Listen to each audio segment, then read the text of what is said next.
Halo user sekalian, kembali lagi bersama kami di Easy Accounting Tutorial. Di kesempatan kali ini kita akan membahas yaitu modul persediaan yang ada di EasyCloud. Nah, sebelum kita masuk ke video yang akan kita bahas pada kali ini, jangan lupa untuk subscribe, like, dan tekan lonceng yang ada di bawah sini. Karena kita ingin membahas seputar persediaan, maka kita bisa masuk langsung ke modul persediaan yang ada di sini. Setelah itu, inilah modul persediaan yang ada di EasyCloud. Nah, bisa kita lihat juga yang ada di sini.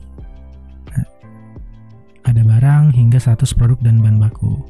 Nah, ini berkaitan dengan transaksi yang berkaitan dengan barang atau menyesuaikan barang, kemudian ada job costing hingga pindah barang atau pengelompokan barang juga ada.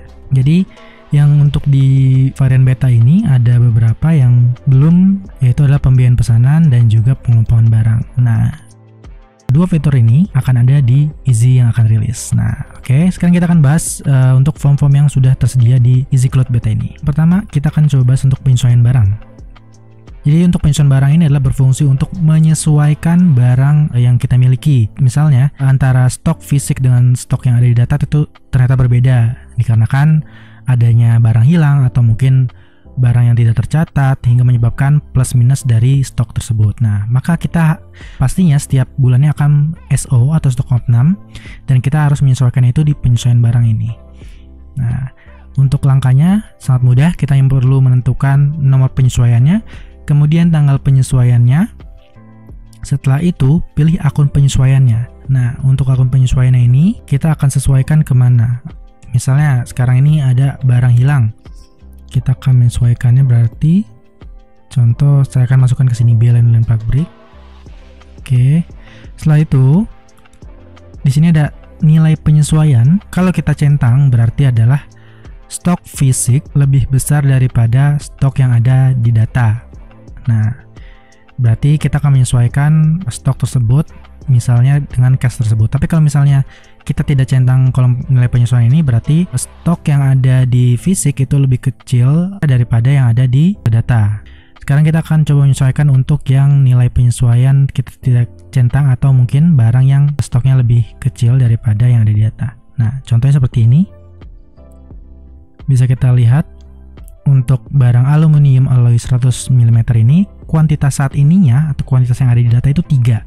Sedangkan ternyata yang ada di fisik itu adalah 2. Nah, maka yang harus kita input di sini adalah 2. Berarti stok 2 ini sudah sesuai dengan stok real yang ada di gudang kita.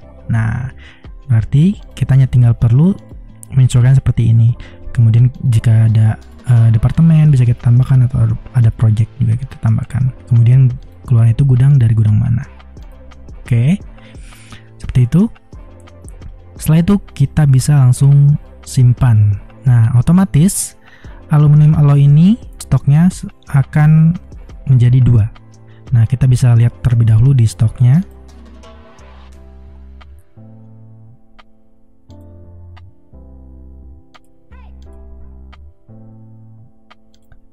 Di sini 3. Oke. Sekarang kita akan sesuaikan. Oke. Kita lihat yang ada di barangnya. Nah, dia akan langsung berubah menjadi 2 karena kita sesuaikan untuk penyesuaian barang tadi. Seperti itu. Bisa kita lihat langsung riwayat persediaannya. Nah, ini dia adjustment barang hilang dan keluar 1. Saldonya kuantitas yang sekarang adalah 2. Oke. Setelah itu kita bisa lihat jurnal juga langsung di sini. Nah, contohnya misal kita bilang ini. Nah, nanti jurnalnya akan seperti ini.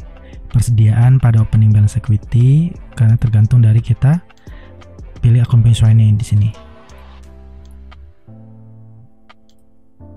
Nah, berarti nanti di sini adalah biaya lain pabrik pada persediaan. Oke. Sekarang kita untuk masuk yang nilai penyesuaian ya. Oke. Sini kita tinggal centang saja. Nah, inilah untuk cash dengan posisi kuantitas yang ada di fisik atau realnya itu lebih besar daripada yang ada di data. Contohnya seperti ini. Kuantitas untuk aluminium alloy 80 mm itu ada 9. Ternyata saat kita stok 6, kuantitasnya adalah 12. Nah, maka di sini harus kita tambahkan 12. Setelah itu kita bisa langsung simpan. Untuk caranya hampir sama seperti tadi, yang membedakan adalah lebih ke cache barang tersebut. Apakah barang tersebut lebih besar daripada stok yang ada di data atau lebih kecil daripada yang ada di data. Oke, itulah untuk penyesuaian barang. Berfungsi untuk menyesuaikan barang-barang yang mungkin ingin kita sesuaikan karena adanya kesalahan pencatatan atau barang yang hilang, seperti itu. Oke, kemudian untuk pembiayaan pesanan itu berfungsi untuk membuat satu produk dari bahan-bahan yang kita miliki. Ini seperti manufaktur mini. Nah, bedanya dengan manufaktur itu nanti ada perbedaannya, akan saya jelaskan lagi nanti di video berikutnya. Oke, jadi untuk pembiayaan pesanan ini karena belum kita bisa gunakan di beta, kita skip. Nanti akan kita bahas khusus untuk pembiayaan pesanan dan juga pengumpulan barang.